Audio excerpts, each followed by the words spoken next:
রাজধানী শহর আগরতলায় বর্ষার জল জমে জনগণের দুর্ভোগ সৃষ্টি করতে না পারে তার জন্য রাজ্য সরকার নতুন পরিকল্পনা নিয়ে কাজ করছে বলেছেন আগরতলা পুর নিগমের মেয়র দীপক মজুমদার। আজ রাজধানীর প্রজ্ঞা ভবনে জলবায়ুর পরিবর্তনের প্রেক্ষাপটে আগরতলা শহরের জলবদ্ধতা, নিষ্কাশন সমস্যা ও ভবিষ্যৎ কর্মপন্থা নিয়ে দুদিনের আলোচনা চক্রের উদ্বোধন করে তিনি একথা বলেন। পূর্ত দপ্তরের জলসম্পদ, ডিজাস্টার ম্যানেজমেন্ট এবং NIH এর উদ্যোগে আয়োজিত এই আলোচনা চক্রে পূর্ত সচিব কিরণ গিত্তে বলেন, আগে যেখানে অতিরিক্ত বৃষ্টিতে 3 থেকে 4 দিন জল জমে থাকত, এখন মাত্র 1 ঘন্টার মধ্যে জল নিষ্কাশন করা হচ্ছে।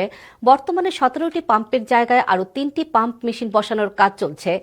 NIH এর অধিকর্তা ডক্টর YRS রাও বলেন, শহর এলাকায় জল নিষ্কাশনের সমস্যা শুধু আগরতলার নয়, সারা দেশেই কম বেশি সমস্যা রয়েছে। সেমিনারে অন্যদের মধ্যে ছিলেন ডেপুটি মেয়র মনিকা দাস দত্ত, পুর নিগমের কমিশনার সাজু ওয়াহিদ, নগর উন্নয়ন দপ্তরের বিশেষ সচিব তমাল মজুমদার সহ বিশিষ্টজনেরা।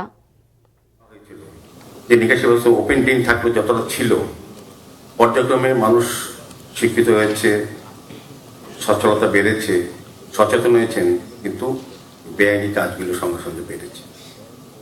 অনৈতিকভাবে, বেআইনিভাবে মানুষের চলাচলের রাস্তা, জল স্বাভাবিক গতিতে জল নিষ্কাশনের ব্যবস্থা, যে ড্রেন, সেগুলিকে দখল করে নিজের সম্পত্তি করে নিয়েছে।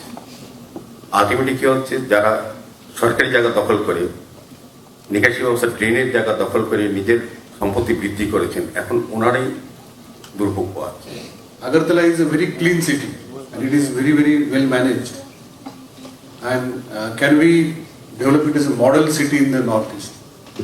So like that, everybody sets a high benchmark.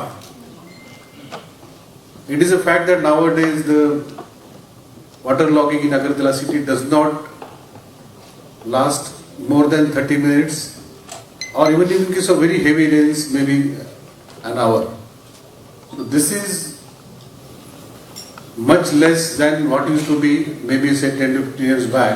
The topography limitation of Agartala city and intensive rainfall and hydrological boundary conditions makes very unique problem of urban drainage, particularly in the city. The urban drainage issue is not only limited to Agartala city, it is the national hydrological problem.